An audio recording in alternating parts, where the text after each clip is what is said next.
নমস্কার, আমি সুদীপ্তা। এভি নিউজে আপনাদের সকলকে স্বাগত। প্রথমেই চোখ রাখবো নিউজ হেডলাইনসে।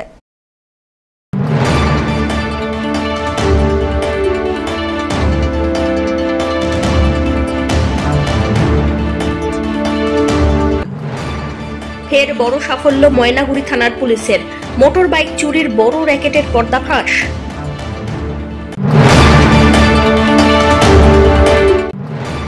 ভাসছে দক্ষিণ, পড়ছে উত্তরবঙ্গ। ব্রাউন স্পট ব্যাকটেরিয়ার আক্রমণে ক্ষতিগ্রস্ত আমন ধান।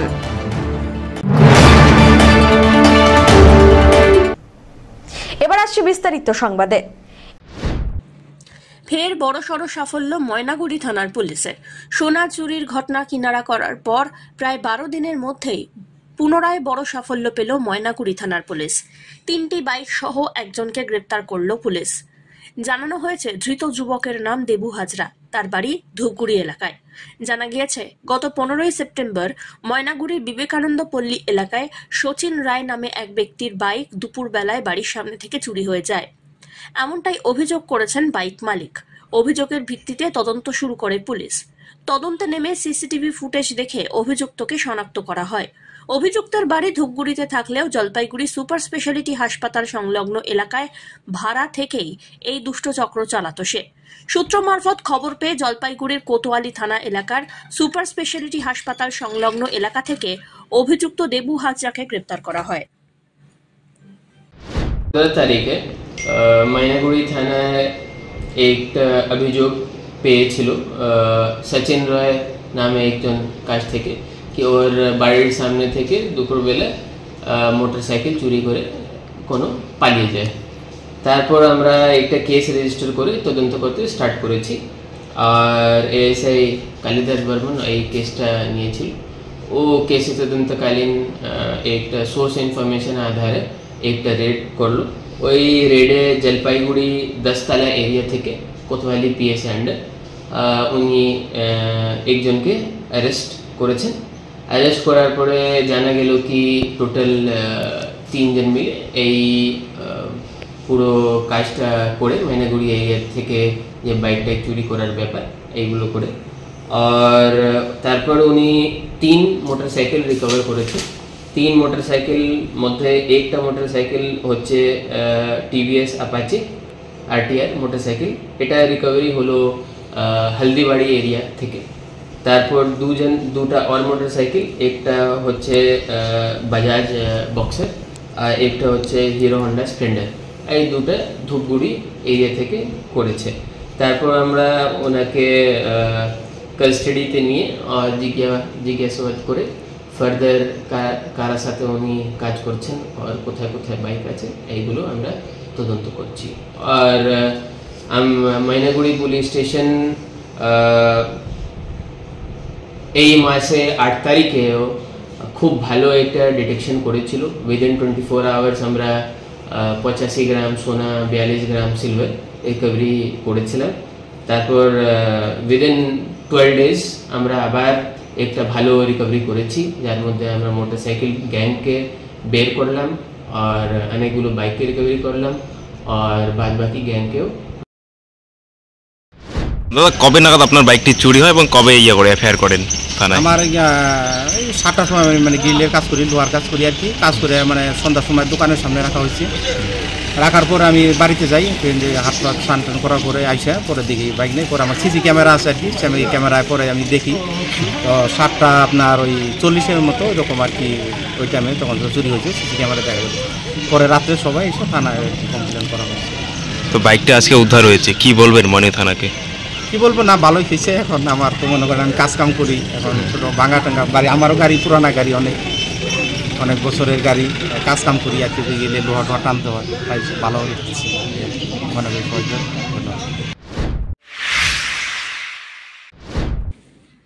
আসন্ন শারদীয়া উৎসব এবং পুরসভার মাসিক বোর্ড মিটিং অনুষ্ঠিত হল জলপাইগুড়ি পুরসভায়। শনিবার পুরসভার কনফারেন্স হলে বিভিন্ন ওয়ার্ডের কাউন্সিলরদের উপস্থিতিতে বৈঠকটি অনুষ্ঠিত হয়। উপস্থিত ছিলেন পুরসভার চেয়ারপারসন, ভাইস চেয়ারপারসন সহ আধিকারিকরা। সামনেই দুর্গাপুজো, শহরের রাস্তাঘাট, পানীয় জল, আলো প্রভৃতির ওপরে জোর দেওয়া হবে বলে জানিয়েছেন চেয়ারপারসন পাপিয়া পাল। তিনি বলেন 32টি রাস্তার অ্যাপ্রুভাল হয়েছে, সেই রাস্তাগুলির কাজ ত্বরান্বিত করতে হবে। বৈঠকের আলোচনায় সকলেই সহযোগিতা করেছেন। সৌহার্দ্যপূর্ণ পরিবেশেই বৈঠকটি শেষ হয়। তবে পুজোর আগে সব রাস্তার কাজ সম্পন্ন না করা গেলেও যতটা সম্ভব তাড়াতাড়ি করার চেষ্টা করা হবে বলে জানান তিনি। বড় বড় পুজো প্যান্ডেলের সামনে রাস্তার ভাঙা জায়গাগুলি সংস্কার হবে। স্বভাবতই সিদ্ধান্ত যেগুলো নেওয়া হয়েছে আমাদের তো কার্যকারী অনেক দিন আগে থেকেই শুরু হয়েছে।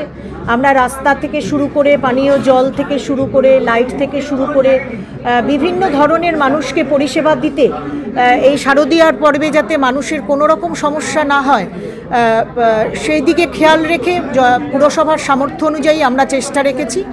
এবং সেই ক্ষেত্রে জলের সময় আমরা যেটা পানীয় জল আমাদের সেটাকে সময়সীমা বাড়িয়ে দেওয়া, কিছু আলোকসজ্জা যেরকম করা, রাস্তাঘাট রিপেয়ারিং থেকে শুরু করে বিভিন্ন ওয়ার্ডে যে রাস্তাগুলো বা আমরা যেগুলো অ্যাপ্রুভাল হয়ে এসছে আমাদের 32টি রাস্তা, আমরা এর আগেও বলেছি, সেই রাস্তাগুলোকে ত্বরান্বিত করা, প্রায়োরিটি বেসিসে কোন জায়গা দিয়ে মানুষ চলবে শারদীয়া উৎসবে সেই জায়গাগুলোকে চিহ্নিত করে বিভিন্ন রকম পরিষেবা দেওয়ার লক্ষ্যে আমরা কিন্তু আজকে বিওসি সভায় সেই সব আলোচনা হলো।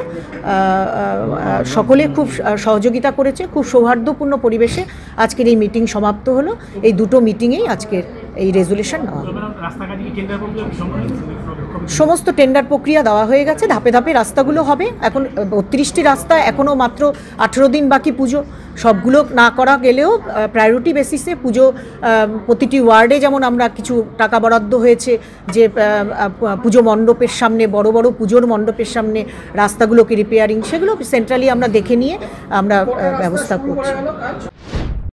অন্যদিকে ভাইস চেয়ারম্যান বলেন, খুব দ্রুতই শহরের বিভিন্ন প্রাণকেন্দ্রে হৃদয়ের শহর জলপাইগুড়ি লেখা দিয়ে ভরে উঠবে। কিছু কিছু জায়গায় ইংরেজিতে বসবে জলপাইগুড়ি ইজ মাই হার্ট। এছাড়াও বিভিন্ন ওয়ার্ডে তৈরি হবে সেলফি জোন। শহরে সে সমস্ত জিনিসগুলিকে এমনভাবে সাজানো হবে যাতে তার দৃষ্টিনন্দন হয়। আগামী মহালয়ার দিন শহরের প্রায় 8টি জায়গা থেকে শহরবাসীকে শোনানো হবে মহালয়া। এছাড়াও আগামী দুর্গাপুজোর আগেই জলপাইগুড়ি পুরসভায় 3টি অ্যাম্বুলেন্স পরিষেবা শুরু হচ্ছে। পাশাপাশি শহরে বিপজ্জনক অবস্থায় থাকা ধরম পাসওয়ান এবং নিতাই ঘোষদের বিল্ডিং আগামী 7 দিনের মধ্যে ভেঙে ফেলার নোটিশ দেওয়া হবে। যদি সেই মতো কাজ না হয় তাহলে পুরসভার উদ্যোগে বিল্ডিং ভাঙার কাজ শুরু হবে বলেও জানা গিয়েছে। প্রতিটা শহরের বিভিন্ন সেন্ট্রালি জায়গায় লাগবে হৃদয়ের শহর জলপাইগুড়ি, আর কোথাও কোথাও ইংরেজিতে লেখা থাকবে Jalpaiguri is in my heart. তার কারণ হচ্ছে জলপাইগুড়ির ঐতিহ্য, জলপাইগুড়ির কৌলিন্য উত্তরবঙ্গে সবচেয়ে বেশি। 1, 2 হচ্ছে যে বিভিন্ন ওয়ার্ডে আমরা সেলফি জোন করার দিকে আস্তে আস্তে ধাপে ধাপে এগোবো। ইয়াং জেনারেশন সেলফি তোলার দিকে তাদের খুব তাদের দিকটাও নজর দিতে হবে। সেটা একটু আমরা সেলফি জোন করবো যেখানে লেখা থাকবে জলপাইগুড়ি ইন মাই হার্ট, আর বিভিন্ন সেন্ট্রালে লেখা থাকবে হৃদয়ের শহর জলপাইগুড়ি বা আমার হৃদয়ে জলপাইগুড়ি। এইভাবে আমরা বিভিন্ন ভ্যারাইটি লেখা লিখবো। লেখাটা কিভাবে হবে, মানে ওটা গ্লো সাইন বোর্ডের মাধ্যমে, করে গ্লো সাইন বোর্ডের মাধ্যমে সুন্দর করে, যাতে মানুষের কাছে এটা মানে দৃশ্যনন্দন হয়। কটি জায়গা থাকবে আমরা সেগুলো সার্ভে করে করব ফার্স্ট অফ অল। সেকেন্ডলি আমরা মহালয়াতে জলপাইগুড়ির 7টা জায়গাতে আমরা পুরো মহালয়া মানুষকে শোনাবো। পুরনো দিনের ঐতিহ্য আগামী প্রজন্ম, আজকের প্রজন্ম যাতে মহালয়ার সাথে নিজেকে আত্মিক বোধ করতে পারে এবং পুরনো প্রজন্ম তার পুরনো স্মৃতি যাতে ফিরে পায়, সেটা আমরা করব প্রায় 8টা জায়গাতে। তৃতীয়ত, আমরা জলপাইগুড়ির ক্ষেত্রে আমরা আমাদের যে অ্যাম্বুলেন্স রয়েছে, এই অ্যাম্বুলেন্স আমরা দুর্গাপূজার আগে চালু করে দিচ্ছি। এটা আগে চালু করার কথা ছিল, আমরা সেটা একটু দেরি করেছে, কিন্তু দুর্গাপূজার আগে আমরা অ্যাম্বুলেন্স চালু করে দিচ্ছি। এবং জলপাইগুড়ি পৌরসভার একটা নাম্বার থাকবে, যে নাম্বারটা কিন্তু জলপাইগুড়ি পৌরসভা ইমার্জেন্সির ক্ষেত্রে যেটা মানুষ পাবেন, এবং সেই নাম্বারটা কল করলে 24x7 যেটা জলপাইগুড়ি পৌরসভা সেই সার্ভিসটা দেবে। 3টে চলবে। চতুর্থ হচ্ছে কী রেট হবে সেটা আমরা চেয়ারপারসন পরে জানিয়ে দেবেন। চতুর্থ হচ্ছে জলপাইগুড়ির রাস্তা দেখলে রাস্তা করার পরেই কারোর বাড়িতে জল উঠছে না, খুঁড়তে হয়, রাস্তাটা নষ্ট হয়ে যায়। এখন থেকে রাস্তা, বড় রাস্তা হওয়ার আগে তা ওয়াটার ট্যাঙ্ক হবে, যেখানে 8টা-10টা করে জলের কানেকশন একসাথে থাকবে, এবং তার মধ্য দিয়েই আর খুঁড়তে হবে না, খালি ওর উপরে স্ল্যাবটা খুলে নিলেই যে ওখানে যে কোনো ডিফেক্ট হলে সেটাকে ঠিক করে দেবে, ফেরুল চেঞ্জ করতে হলে ফেরুল চেঞ্জ করে দেবে। তাতে কী হবে, এই যে রাস্তা খোঁড়া, রাস্তা তাড়াতাড়ি নষ্ট হয়, এটা হবে। আরেকটা পয়েন্ট নেওয়া হলো আজকে, যে জলপাইগুড়ি পৌরসভায় যারা কাজ করবেন 3 বছর মেনটেনেন্স তাতে করতে হবে রাস্তা। আর সিসি পাতের ক্ষেত্রে, এটা পিচের রাস্তা, সিসি পাতের ক্ষেত্রে 1 বছরের মেনটেনেন্স করতে হবে। আর সেন্ট্রালি সেন্ট্রালি কিছু রাস্তাঘাট পট হোলস রিপেয়ারিং, মানে টেম্পোরারি রিপেয়ারিং করে দেবো। এমনিতে প্রতিটা ওয়ার্ডকে 99,000 টাকা করে কাজ দেওয়া হয়েছে, কিন্তু আরও সেন্ট্রালি কিছু কয়েকটা রাস্তা, আমার সাথে সিআইসি সন্দীপ মাহাতোর ফোনে কথা হয়েছে, উনি আজকে ছিলেন না, সেগুলো আমরা করব। জলপাইগুড়ি পৌরসভা আরেকটা বিষয়, সেটা হচ্ছে যে আমরা ধরম পাসওয়ানের বিল্ডিং, নিতাই ঘোষদের বিল্ডিং, যেটা ডিলাপিডেটেড কন্ডিশনে রয়েছে, তাদের 7 দিনের আর নোটিশ দেবো। তার মধ্যে না ভাঙলে, আমরা বোর্ডে রেজলিউশন নিয়ে নিয়েছি, তার মধ্যে না ভাঙলে আমরা এবার ভেঙে ফেলবো। এবং মুক্ত ভবনের ভাঙার কাজ ইতিমধ্যেই শুরু হয়েছে। কারুর ব্যবসার জন্য কোনো মানুষের জীবন নষ্ট হতে আমরা দেব না। ধীমান রায়ের রিপোর্ট, এভি নিউজ।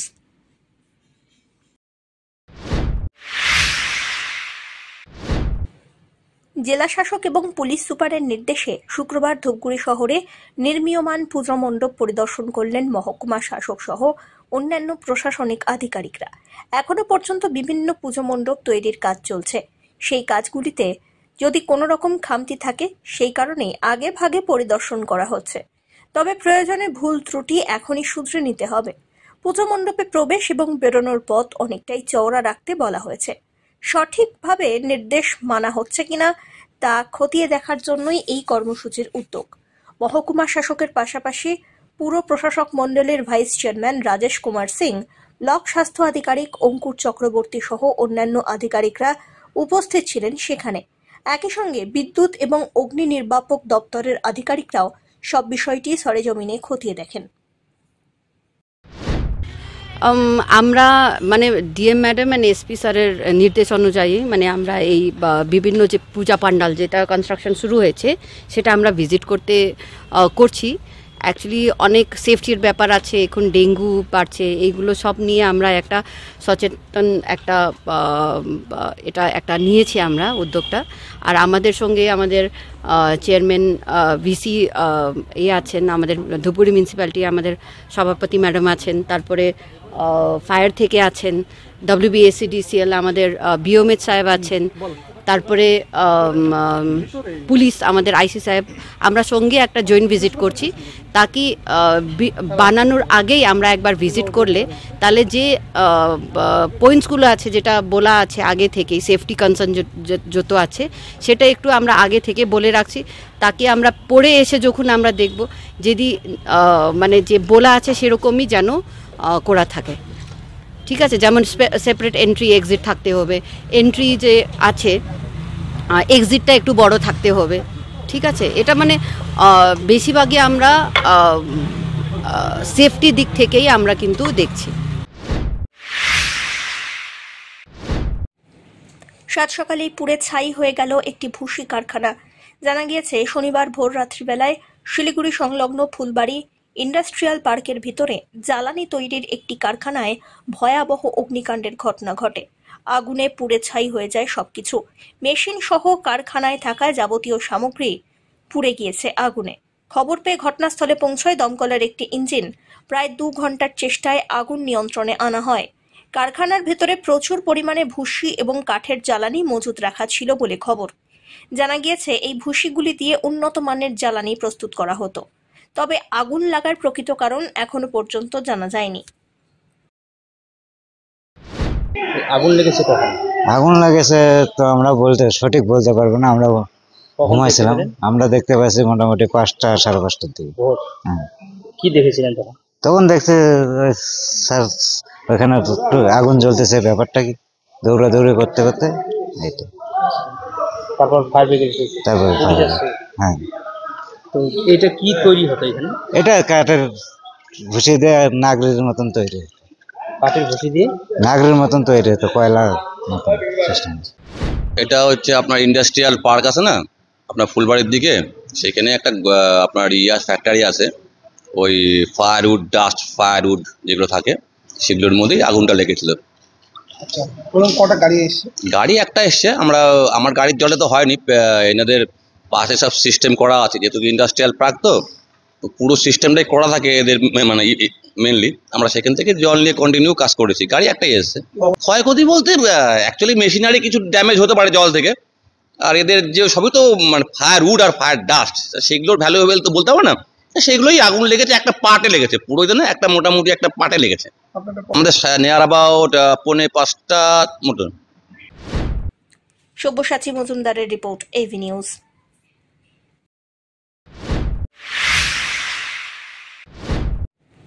সম্পূর্ণ টায়ার দিয়ে গড়ে উঠেছে জলপাইগুড়ি শহরের পুজো মণ্ডপ। জলপাইগুড়ির দিশারি ক্লাবের চলতি বছরের থিম আদিশক্তি। এই থিমকে সামনে রেখে টায়ারের অব্যবহৃত জিনিসপত্র দিয়ে বিভিন্ন কারুকার্য করছেন প্যান্ডেলের গায়ে। আর সেই কারুকার্যে জলপাইগুড়ির শিল্পীরা ছাড়াও ভিন জেলার শিল্পীরা যোগদান করেছেন। সব মিলিয়ে এবার টায়ারের প্যান্ডেলের কারুকার্য দেখতেই লোকজনের ব্যাপক আকর্ষণ বাড়বে, এমনটাই মনে করছেন উদ্যোক্তারা। আপনারা মূলত কোথা থেকে এসেছেন? আমরা মূলত এই আলিপুর থেকে এসেছি। আলিপুর থেকে কি বানাচ্ছেন? টায়ার কাটছেন বা কি বিষয়? এই টায়ার দিয়ে প্যান্ডেল পুরো ডিজাইন হচ্ছে। টায়ার দিয়ে? হ্যাঁ, টায়ার ঠিক ভিতর দিয়ে। কীভাবে সেটা করছেন? ওই আমাদের তো কোনো কিছু করা ছিল, সব কিছু করা ছিল আমাদের। তারপরে টায়ার দিয়ে বানাচ্ছেন? কি কি হচ্ছে? কি কি এই যে টায়ার কাটছেন এটাতে কি হবে? এগুলো দিয়ে সব কিছু ডিজাইন হচ্ছে। ডিজাইন? আচ্ছা, এই টায়ার সব কিছু টায়ারের মাধ্যমেই হচ্ছে পুরো প্যান্ডেল? পুরো থিম টায়ারের মধ্যে দিয়েই হচ্ছে। টায়ারটির ভিতর বানাচ্ছেন মূলত? আমরা জোরে বলো। থিম হচ্ছে আদিশক্তি। আদিশক্তি কীভাবে সেটা তৈরি হচ্ছে? এটা কাঠ, প্লাই, বাঁশ, টায়ার, টিউব এগুলো দিয়ে হচ্ছে। কতদিন থেকে পরিশ্রম করে আর কিভাবে সেটা রূপ দিবেন আপনারা? এটা হচ্ছে আমাদের কাজ শুরু করছি মোটামুটি 2 মাস হয়ে গেল। 2 মাস থেকে বানাচ্ছি। 20-25 জন লোক কন্টিনিউ কাজ করতে। এটা কি জলপাইগুড়ির আপনারা? আমরা জলপাইগুড়ি মহিনগরের। আচ্ছা, পুরো থিমটা কি হচ্ছে? পুরো থিমটা আদিশক্তি। আদিশক্তি পুরোটা কি টায়ারের কারুকার্য? হঠাৎ টায়ারের কারুকার্যের মাধ্যমে আপনারা ফুটায় তোলার কারণ কি? মানে আরও তো অনেক বাঁশের বা বেত কাঠ ছিল, টায়ার কেন? সব জায়গায় তো সব রকম জিনিস দিয়ে কাজ করে, আমরা একটু চিন্তা ভাবনাটা আলাদা রকমের করছি যে দেখি এই জিনিসগুলো দিয়ে আমরা একটা কিছু করতে পারি কিনা, এটাই আমাদের চিন্তা ভাবনা, নতুন একটা জিনিস। অমিত বণিকের রিপোর্ট, এভি নিউজ।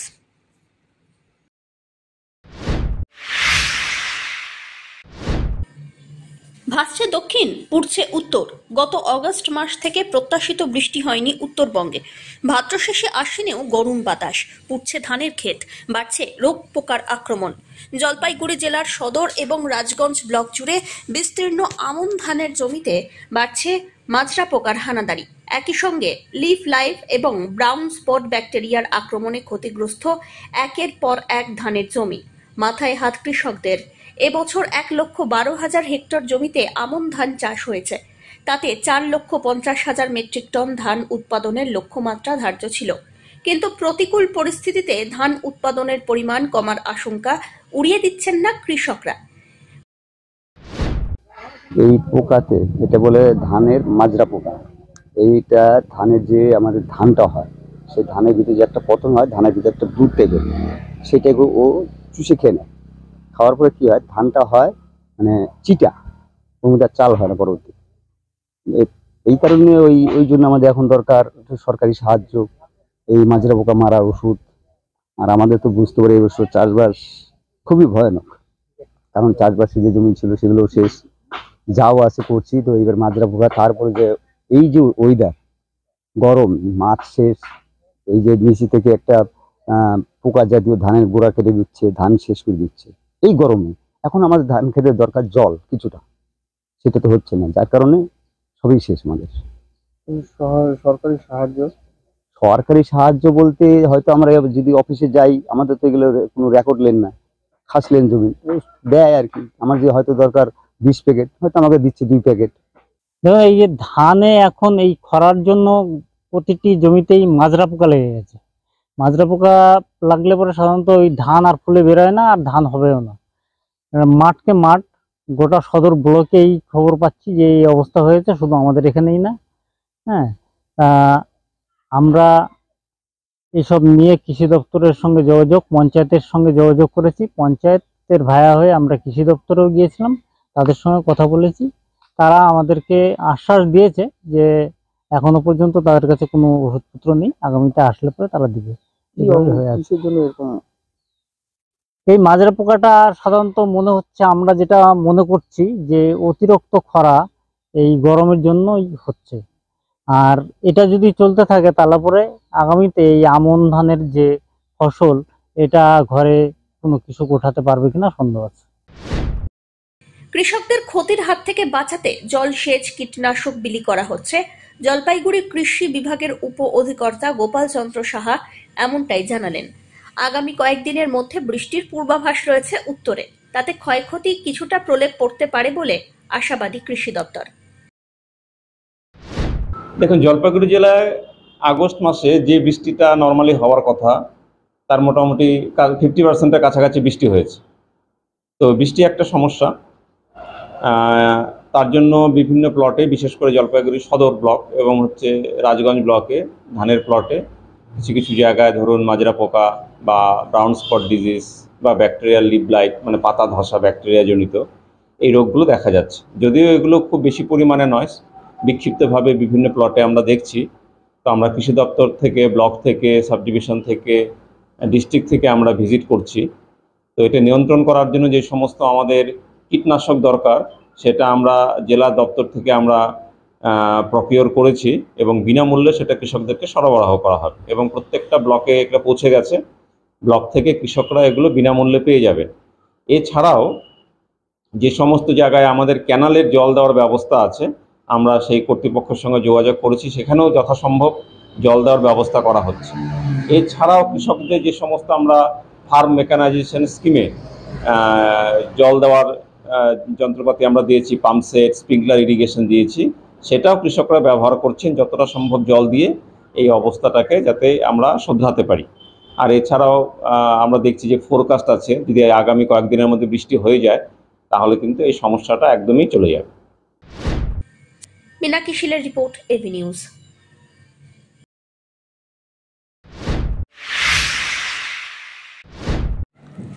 শুক্রবারই জলপাইগুড়ি ক্রীড়া সংস্থা ৭০তম বার্ষিক সাধারণ সভা অনুষ্ঠিত হয়েছে। গঠন হয়েছে নতুন কমিটি, কিন্তু ক্লাবগুলি থেকে প্রতিনিধি নির্বাচনে যে নিয়ম করা হয়েছে তা সঠিক নয় বলে অসন্তোষ প্রকাশ করলেন জলপাইগুড়ি পুরসভার ১৫ নম্বর ওয়ার্ডের তৃণমূল কংগ্রেস কাউন্সিলর তথা দাদাভাই ক্লাবের সম্পাদক তপন বন্দ্যোপাধ্যায়। বলেন, এর আগেও ডিএসএ পরিচালনার ক্ষেত্রে অনেক ত্রুটি ছিল, আগামী দিনে সেগুলিকে তুলে ধরা হবে। পাশাপাশি তিনি উল্লেখ করে বলেন, সাধারণ সভায় দাদাভাই ক্লাবের প্রতিনিধি হিসাবে উপস্থিত ছিলেন। বৈঠকে বেশ কিছু বিষয় সঠিক বলে মনে হয়নি, বিশেষ করে ক্লাবগুলি থেকে প্রতিনিধি নির্বাচনে যে নিয়ম করা হয়েছে তা সঠিক নয় বলেই মনে হয় তাঁর। বৈঠকে একাধিক বিষয়গুলি নিয়ে জানতে চাইলে কোনো রকম সদুত্তর মেলেনি। বিষয়গুলি নিয়ে বর্তমান কমিটির ব্যবস্থা না নিলে আগামীতে আরও প্রতিবাদ হবে বলে জানিয়েছেন তিনি। ডিএসএর কালকে ইএম ছিল, সেই ইএমে আমি দাদাভাই ক্লাবের প্রতিনিধি হিসাবে উপস্থিত ছিলাম এবং সেখানে যেসব বিষয়গুলি আমাদের চোখে ঠিক লাগেনি, সেই বিষয়গুলি আমি ইএমে তুলে ধরেছি। তার মধ্যে উল্লেখযোগ্য বিষয় ছিল যে সেখানে বলা হয়েছিল যে ফুল ফ্লেজেড ক্লাব, আর এটা হচ্ছে ফুল ফ্লেজেড মেম্বার, আর এটা হচ্ছে নমিনাল মেম্বার। তো full fledged member, nominal member এটা কি? এটা কটা ক্লাব জানে? তো ফুল ফ্লেজেড মেম্বার ওরা বলছে যে যারা গত 2 বছর, যে সমস্ত ক্লাব 2 বছরে মিনিমাম 2টা ইভেন্টে পার্টিসিপেট করেছে, তারা ফুল ফ্লেজেড ক্লাব। ঠিক আছে, আমরা দাদাভাই ক্লাব, আমরা ক্রিকেটে একবার চ্যাম্পিয়ন হয়েছি, একবার সুপার ডিভিশন, একবার রানার্স আপ হয়েছি, একবার ভলিবলে চ্যাম্পিয়ন হয়েছি, একবার ভলিবলে রানার্স আপ হয়েছি, একবার ভলিবলে মহিলা ভলিবলে চ্যাম্পিয়ন হয়েছি। কিন্তু মহিলা ভলিবল ছিল ডিএসএ পরিচালিত, কিন্তু সেটা তারা কাউন্ট করবে না। করবে কি করবে না সেটা জানিয়ে দেওয়া উচিত ছিল ক্লাবগুলিকে। তাই আমি বলেছি যে সংবিধানটা কি, সংবিধানের কপিটা কোথায়, যে কনস্টিটিউশনটা কি ডিএসএ, সেটা আমরা জানতে চেয়েছি এবং তার কপি সবগুলি ক্লাবকে দেওয়া দরকার। কারণ আমরা জানি যে ডিএসএর সোসাইটি অ্যাক্টে রেজিস্ট্রেশন হলেও হ্যাঁ ডিএসের যদি কোনো উপবিধি থাকে, যদি কোনো অ্যামেন্ডমেন্ট থাকে, হ্যাঁ এবং বছর পর পর একটা কমিটি, নতুন কমিটি হবে, একজন সেক্রেটারি বা একজন প্রেসিডেন্ট, একজন ওয়ার্কিং প্রেসিডেন্ট, তারা পরপর বছর থাকতে পারবে একই পদে। হ্যাঁ এইসব সমস্ত কিছু যদি নিয়মের মধ্যে থাকে, সেই নিয়মগুলি কী এবং সেই নিয়মগুলি ক্লাবগুলি জানা দরকার, এবং যদি কোনো পরবর্তী সময় অ্যামেন্ডমেন্ট হয়ে থাকে সেগুলি জানা দরকার। তো যাই হোক, এটা আমি এজিএমে খুব দৃঢ়তার সঙ্গে বলেছি, কিন্তু এজিএমের কোনো সদুত্তর পাইনি। আগামী দিনে এর বিরুদ্ধে আমাদের লড়াই চলবে এবং ডিএসএ পরিচালনার ক্ষেত্রে আমরা অনেক ত্রুটি দেখতে পেয়েছি বিগত দিনে। সেই ত্রুটিগুলিও আমরা আমি তুলে ধরেছি ব্যক্তিগতভাবে। শুভসাচী মজুমদারের রিপোর্ট, এভি নিউজ।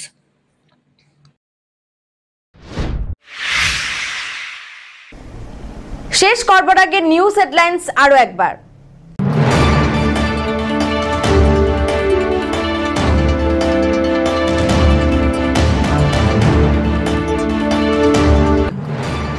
ফের বড় সাফল্য ময়নাগুড়ি থানার পুলিশের, মোটর বাইক চুরির বড় র্যাকেটের পর্দাফাঁস।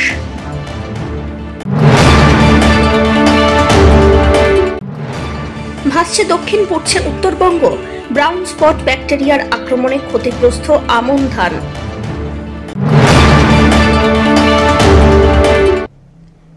এখনকার মতো এভি নিউজ এ পর্যন্তই। পরবর্তীতে আসছি আরো সংবাদ নিয়ে, দেখতে থাকুন আমার বিশেষ। নমস্কার।